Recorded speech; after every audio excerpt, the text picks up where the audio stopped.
Mother, father, what's afoot? Only Possum black as soot. Mother, father, where to tread? Far from Possum and his head. Here's a bag, now what's inside? Does he seek or does he hide? Can you spy him deep within? Little Possum, black as sin. All right, guys, welcome back to another exciting episode of Citizen Frame. Yeah, we decided to pepper this one in because we just kind of jumped into the conversation of this movie when we were talking Mission Impossibles with Sean Harris, an actor I've always appreciated, like his stuff.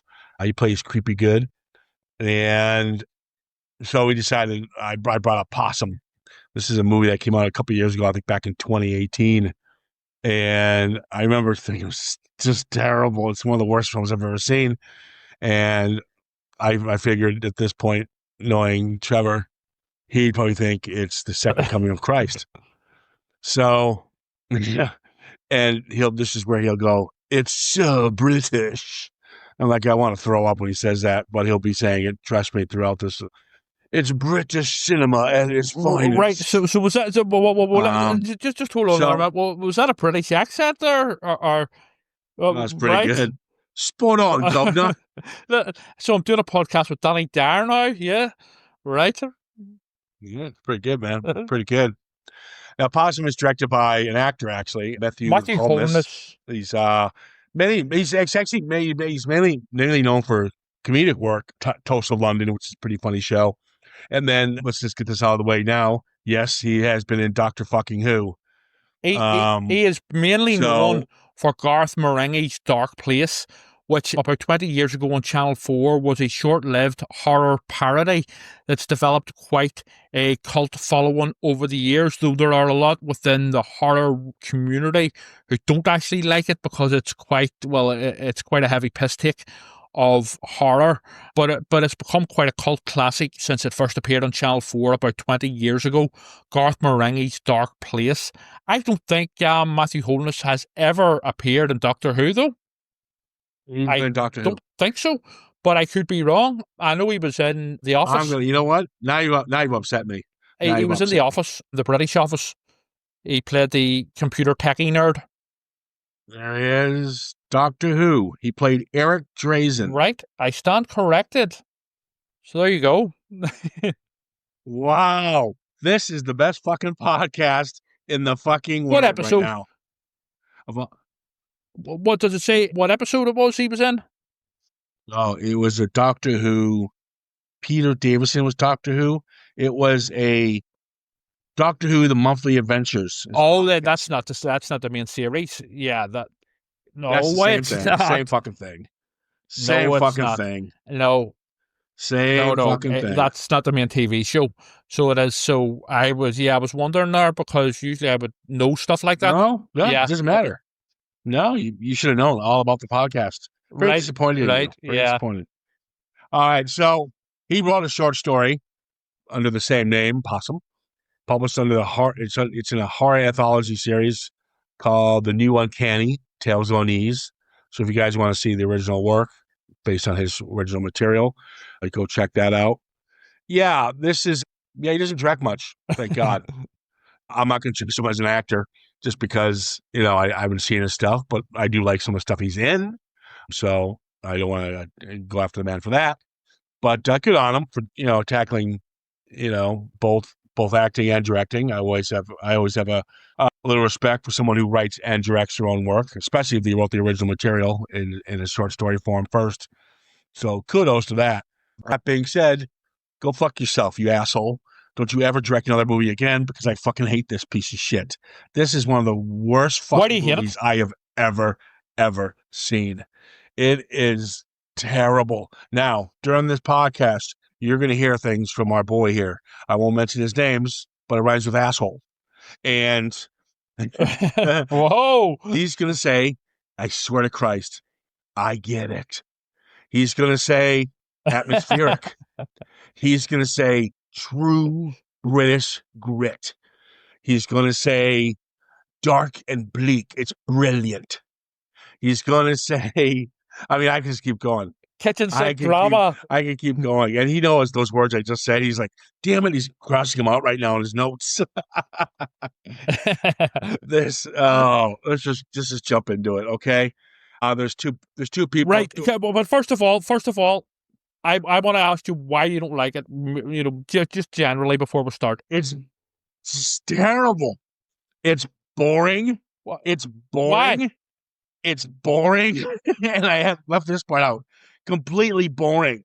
All he does is film different sequences of scenes, peppers them together, and then puts them into like a montage.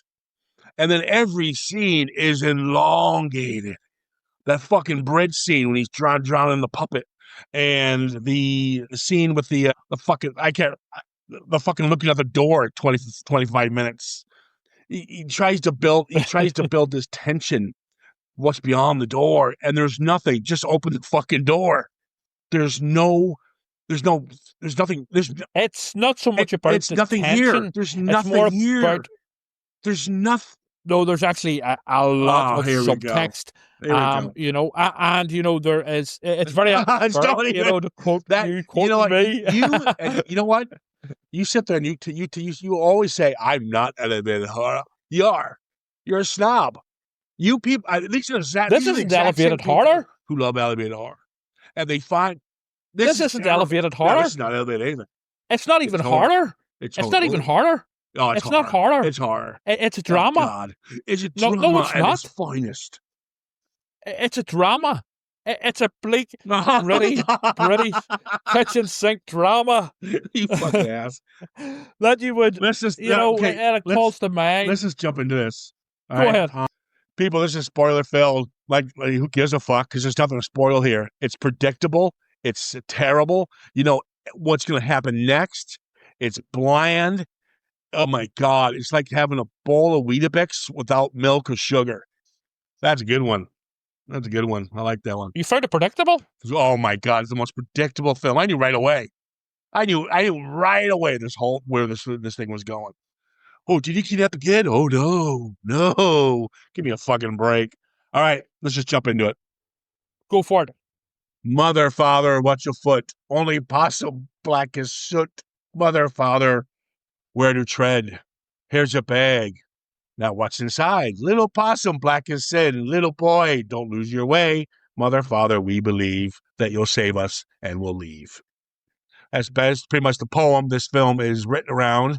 It keeps being repeated by our boy Philip and Maurice, the uncle. Morris. We would call it Maurice. Right, well, fair enough. Potato. How do you pronounce that guy's name? Alun Armstrong? Is it Alun? Alan, just Alan. Oh, it is Alan? It is Alan? He's a very well-known I know. actor. I know. I liked him since Krull. About 20... Sorry, go ahead. Yeah, he was in Krull with Liam Neeson. Yeah. I wish we were talking about Krull. He was also about 20 years ago. He was in a biopic on the life of Mary Whitehouse, the British censor, back in the sort of 60s, 70s and 80s. He played her long-suffering husband. He's a great character actor. Yeah, I do like seeing him. There's no one else really to mention here. That's it. There's only two characters, which is on another movie's downfall. The possum is the title, is the protagonist puppet. Our protagonist here is Philip. Possum is the name of the puppet. Couple things. Who the fuck could create a puppet like this? Fucking freak. Now, I'm sure you had a hard-on in the opening sequence here. Why? Because there's trees in it. I love my trees, you know. Now, my possessed trees, especially. You probably like, oh my God, the tree. Did you see where he puts the bag down between the tree, the two branches? And the branches look like legs spread out. And he like the spider's legs of the puppet. Yeah, it's almost like it's an extension of the puppet, and or the tree's giving birth to the puppet, kind of thing. Yeah, I know. Well, certainly intentional, but for no fucking reason at all. Yeah, well, for me, the puppet may not even be real. There is a lot of this that isn't even real, including potentially the puppet. Because the reason being, essentially, is because the puppet is a metaphor for his trauma of being both an abused child and also a pedophile himself. this is what this film is about, and the puppet represents his trauma and guilt. You know it right away. The opening scene, he's carrying this big bag. He's pretty much carrying a bag. He's carrying all this baggage his whole life. That's pretty much what it's for. Yes. Yes, exactly. He sees a kid on a train. He's staring at him. What are you drawing? I knew right away. He was molested as a kid. Yeah. He's a pedo himself. He's been blacklisted. He used to be a puppeteer, supposedly, and he's been blacklisted for obviously fiddling with kids. Yes. So there you go. I knew right away. He was an abused child. He kidnapped the kid. Okay, I got another hour and 15 minutes left. Oh, fuck. I would say, to sort of back up what you're saying, I'm watching this while I think it is indeed greatly atmospheric and pretty bleak and tough drama. In fact, it is quite harrowing overall. But I would say, whenever I was watching this the first time, I was thinking to myself that this would maybe have worked better as a short story. I didn't know the first time watching this that it was based on Holness's short story. And so that actually sort of backed up what I was saying whenever I found afterwards that he had actually based it on his own short story. So watching this, I was saying this actually feels like a short story and would maybe be better as a short story. And it is a little too maybe extended out. And that maybe as a short film, it would have worked better. I do think it is dragged it over the hour and a half that it's on. But go ahead. Yeah, no, you're right. I mean, it is too long. It's definitely something you would see from an anthology series, like it's based off of. So I think it would have been better as Tales from the Crypt or something like that, whatever those shows are. Yes, a half-hour episode or whatever. Yeah, but I mean, I was thinking about this, and you're gonna love me for this comment here, Trevor. Everyone's gonna be positive. Go ahead. What's he gonna say? There's a couple of directors who could have pulled this off. The big one would be Darren Aronofsky, who did Requiem for a Dream. Yeah. I think he could pull something like this off. And believe it or not, I would even say Lynch. And the reason I say Lynch is because the big thing this movie's missing, all it is a fucking downer. All right? And I understand. No, I'm not. I haven't. No. You'll see what I'm saying here. So it's nothing but a downer. There's no ups. There's no down. It's just down, and you're bringing down. And I don't want to hear, well, there's not the intent of the filmmaker. So you feel like Philip? Fuck off. I don't want to feel like a pedophile. All right? I don't want this. Let me finish, please. It is. So, go ahead. Hold on. But the reason I say Lynch is because as much as I don't like a lot of his stuff, he has very dark tones. The main heart of his work is dark and disturbing. We talked about that with Fire Walk With Me. The film is pretty much about a woman, a preteen, well, not preteen, sorry, 17-year-old, we'll say, being molested by her own father and with the seedy underbelly of a town that pretty much rapes and manipulates the girls of this town. That's what Fire Walk With Me is about. However, what Lynch does right is, well, not right in my eyes, but I understand him now, is he'll pepper in fucking dancing midgets or some really quirky, odd characters to let you know this is just a fantasy. Or just, it's a film. He'll pepper in quirky characters. So when you leave the theater, yes, you understand the main heart of the story, but you're also talking about the plucky characters. And what the fuck was this? This has none of that. This is just drab. I would say that it is in the fine tradition of really super bleak British kitchen sink dramas, as they're known, going right back to the 60s, where a lot of them would have been set up in the north of England.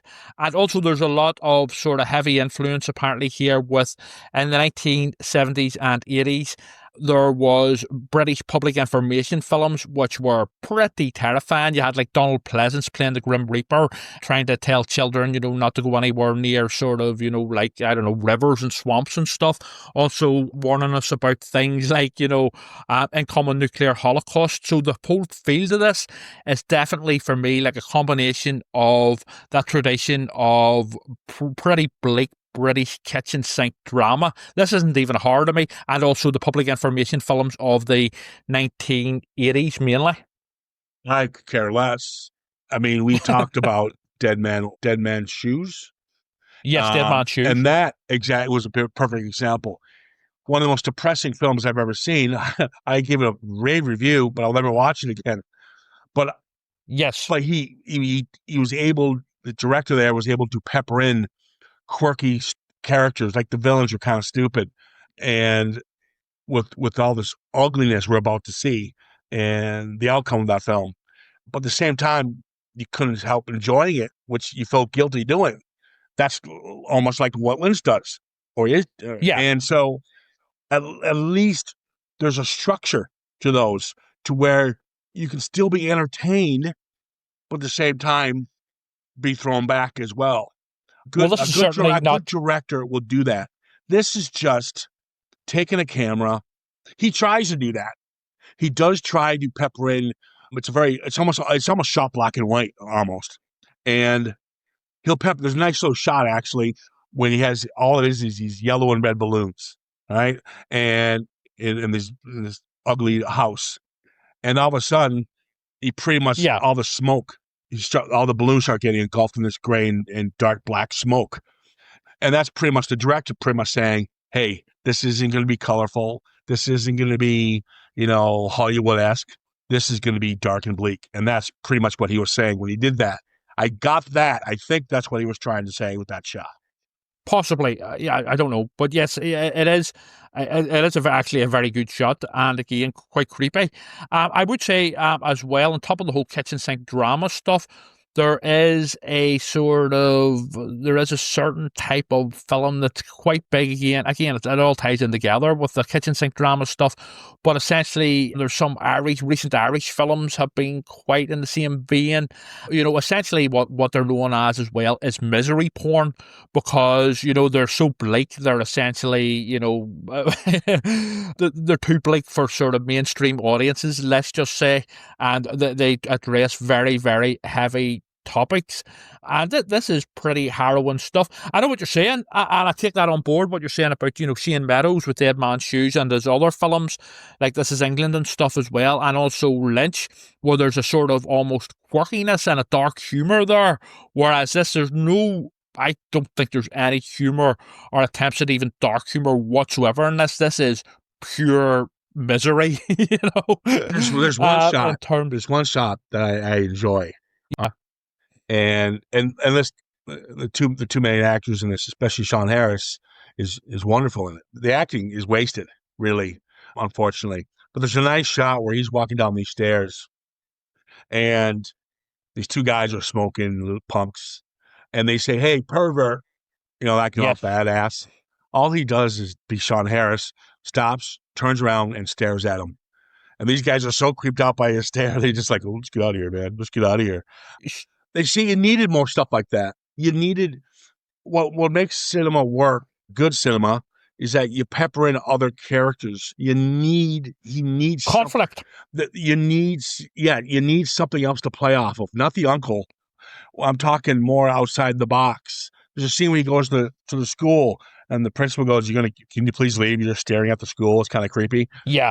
You needed more of that, because you need to give him more of a human side, that he can be some kind of, he can relate to somebody here, because we don't get that. And it's just this bland box of.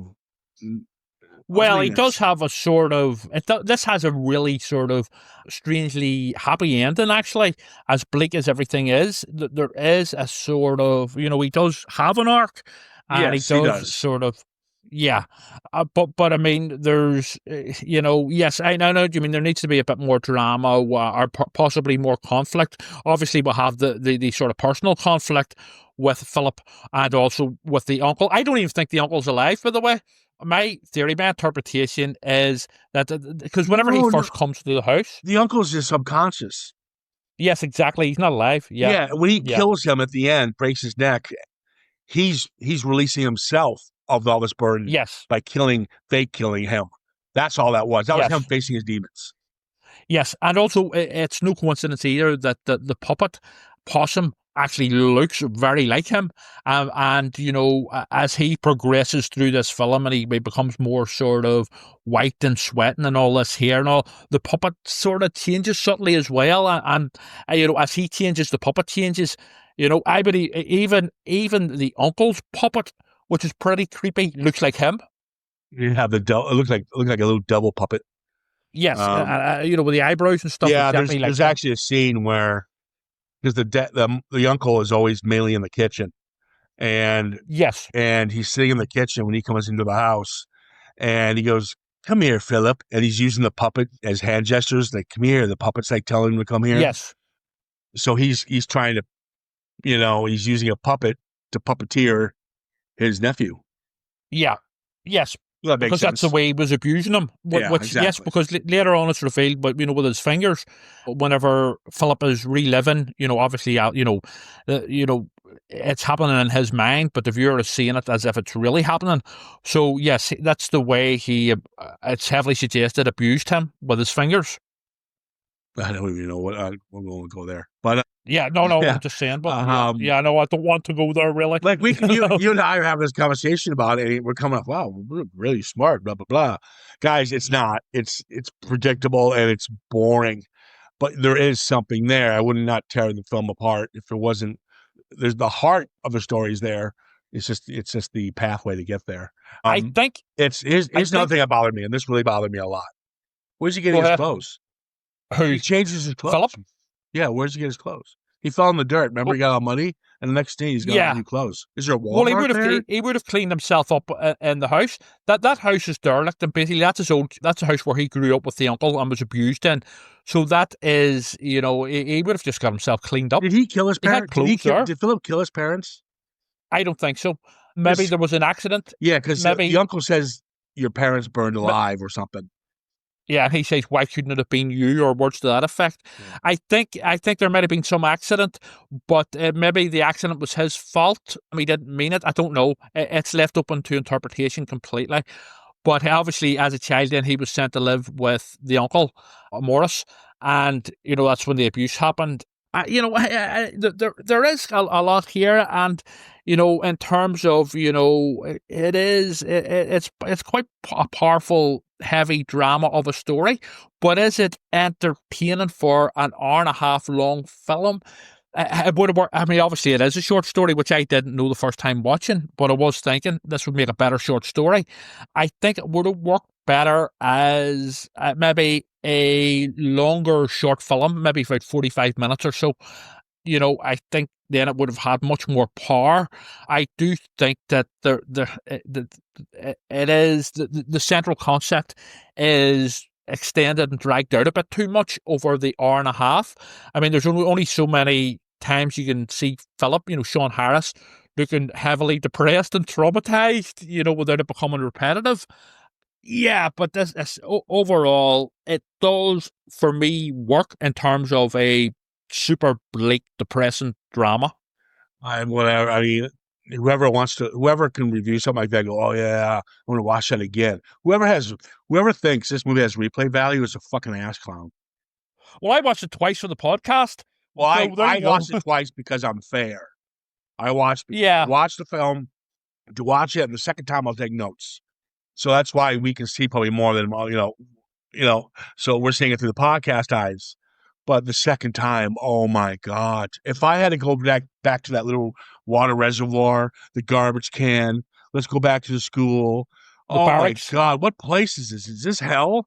This place looks like it's meant to be a representation of Philip's hell. Here we go. It looked like something you saw in Mad Max, one of those small towns in Mad Max.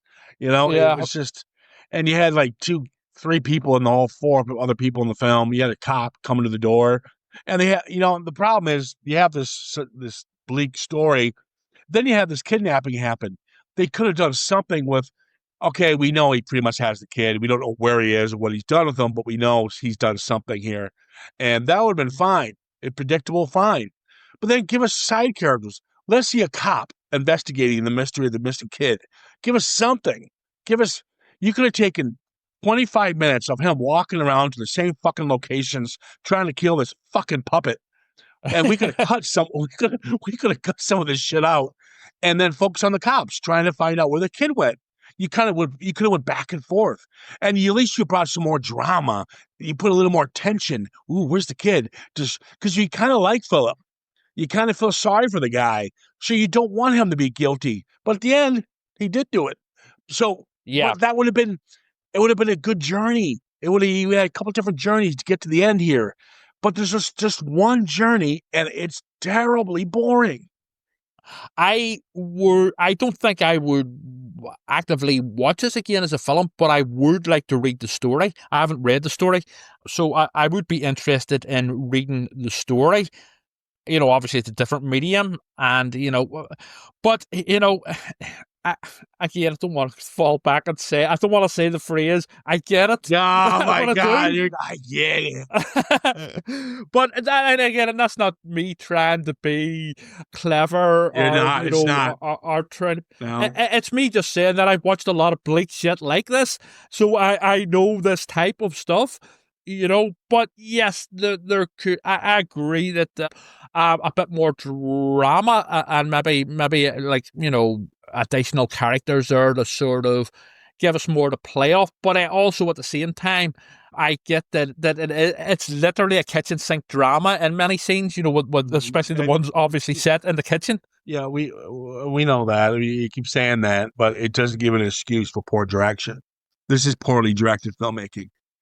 I don't. Well, in terms of the like the story's there. The guy obviously can write because he's published this before.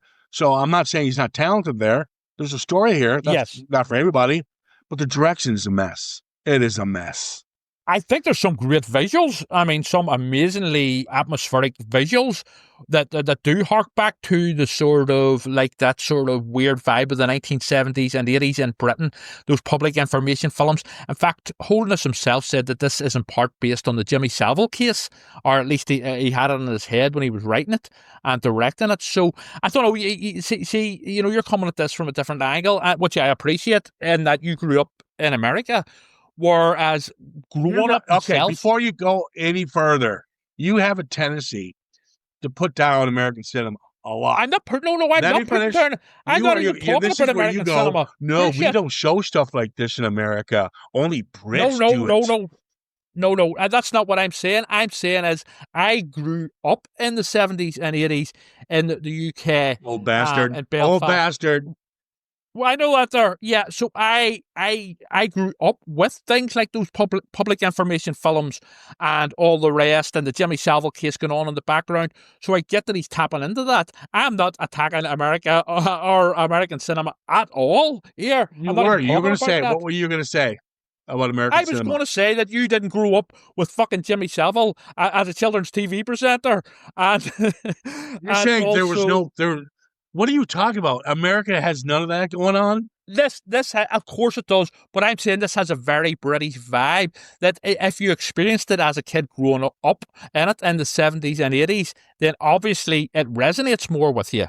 Do you know what I mean? That's all I'm saying. No. You grew up in a different country. No. That's all I'm saying. It has nothing to do with the country. It has nothing. It does. You always hide behind that. It's British. No, it's true. But you always hide behind that. It's not an excuse to make poor the poor direction. You're so blinded by a bleak, disturbing story than you are the direction. No, I think there's some great visuals, like you proper, said that. You said that. Atmospheric visuals. Okay. Yes, okay, but yes, it's certainly. Hey, this is coming from the man who likes stopping my mama shoot. So. Well, I like different films and for different reasons. Do you know what a better film? There's a better version of this film. Now it's probably not as bleak, but I think it's quite disturbing. Came out in 1979, 1980 or something like that. It's an American. It's American. Is it okay? It's American. Yeah. Are you sure? I don't want to, because Americans don't have any talent in their filmmaking. I did not say that. Yeah, he's just pissed all over David Lynch. Wow. Wow. God love you, David. Just tell me the name of the film. The movie's called Magic, and it's with Anthony Hopkins. Yes, I know it. Yep. This is about a man who's going through something, and you don't know if the puppet's real or not. Very creepy. Yes. How he's very dependent. Yes, I know it. Yeah. It's a wonderful film. You should see Magic. You want to see something that's dark and disturbing, but at the same time you're entertained by it, and it's got rewatchability to it.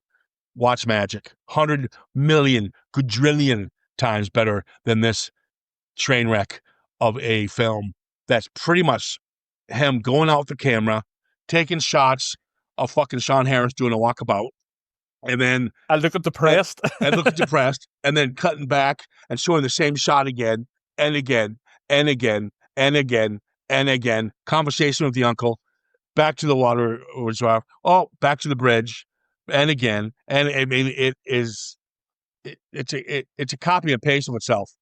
Literally, that's what it is. And the sad thing is, you know what? Sean Harris is such a talent, and the reason I say that is because we talked about him with Mission Impossible, and how he's got that face, almost like a rat face. And that sounds terrible to say, but he does. It's his look, his mannerisms, but he plays creepy well. But the cool thing about him is that he can have the same facial expression he had in Mission Impossible, and you want him to get it because he's a bad guy, piece of shit. But he'll have the same facial expression in this film, and you feel sorry for him because he has that. He just, I don't know. Because he's a cracking actor. Yeah, he's a very good actor. So it's amazing. The same body language, he could play a vile villain, and then the same body language play a kid trapped in a man's body because of all the physical abuse he got as a kid. Yeah. I mean, that's down to sort of just great acting by Harris and the sort of, subtleties within his acting where he can sort of just tweak it slightly, But yes, he does sort of creepy and miserable very well, I would say. Alan Armstrong's a bit of a sort of legend as well. He's great. Yeah, and then you got Sean Harris. I think he's the villain in the new Paris Has Fallen, that TV series that's out for Amazon. I'm going to watch that. I haven't seen it. Because he's the villain, and it's more bubblegum, action. So I like to see him play that. I like to see him play camp. You know what I mean? Because I haven't really seen him play camp yet. So you prefer then, instead of this, you prefer sort of explosions and Tom Cruise jumping off like planes and stuff? Yeah. Well, of course I do. Who the fuck? Oh, really? God. Hey, guys, what do you want to do today? God, I don't know. Do you want to go see Tom Cruise jumping off planes, beating the shit out of Sean Harris, who's trying to take over the world? Yeah, that sounds pretty good, but hear me out. Or do you want to see a movie about a pedophile who was molested by his uncle after his parents were burned alive? Ooh, God, what do I pick? You can't compare the two, even though it just did. I know, you just did. You're a fucking idiot. Yeah. Fucking idiot. What was the green ball? I mean, what's with the green ball or spitting out the green ball? What the fuck was that about? I think the uncle was possibly given, they're gobstoppers, and I think the uncle was giving them to him and other kids to abuse. But the uncle, I don't think he wasn't just a sexual abuser. I think he was just a sadistic bastard who liked torturing kids in other ways as well as sexually, in terms of like he liked to make them sick and stuff, with these gobstoppers, which were poisoned or whatever. I don't know. It's sort of just suggested. Overall, this film, it really isn't for everyone. It's super harrowing. Great visuals for me, like I said. I know I'm repeating myself, but brilliant acting, I would say. But it extended a bit too much for the hour and 25 minutes runtime or whatever. I would be interested in reading the short story. All right. Next up, Shark Month. Right. Yeah. Right. We're getting to real cinema. We're getting to real cinema. Yeah, right. Ciaran's basically a snob himself, He wants to watch real cinema like Jaws 3D. Right. That's right. And what a time to do it, because I just found out it's the 50th anniversary of Jaws. I know. So we are going to start Shark Month off with Jaws, the original. We have to. It's the 50th anniversary. How do we not? Yeah. We're going to do Jaws. Then we got one about the serial killer shark person. And then we've got Deep Blue Sea. And we'll probably put Jaws 3D in there. I don't know. We'll figure it out. But Jaws is up. That new one as well that's out. Yeah, that's what I'm talking about. Terrifying Creatures. Yeah. It's Disturbing Animals or something. I don't know what it's called. Disturbing Creatures. So yeah, it's really good. Serial killer who uses sharks. That's fucking awesome. Right. Yeah, okay. It's Jay Courtney's in it, isn't he? The legendary actor. Rumor has it he's supposed to be good. Usually he's terrible, but we'll see. Well, that'll be a massive fucking twist. I'm kidding. The sharks are probably better actors. Exactly. Yeah. We could actually do that recent. Technically, we could do that recent James Gunn, The Suicide Squad, because Sylvester Stallone voices a shark in it, and it's a good film actually, very good. Well, I didn't like it. We'll figure it out. We keep changing our rota, but Jaws is definitely coming up. It's the 50th anniversary. We have to do it. There's no way around it. The original summer blockbuster, the first summer blockbuster ever to get released. Yes. Classic. Is Jaws. Obviously. So that's next. Yeah. All right, guys, we're going to wrap this one up. Thanks for joining us. Check this film out. Give us a shout if you actually do enjoy it. And if you do enjoy this film, you might need to seek some help. Trevor's certainly going to be doing that. I've been saying that since day one. Hey, come on. It has trees in it. I love my trees, especially possessed trees. Jesus. You know? Fucking. You know? Wow. All right, we're going to wrap this one up. Thanks a lot, guys. Give us a shout at @CitizenFrame_podcast on Instagram and, of course, Facebook. That's all we got. We're out. Take care of yourselves. All the best.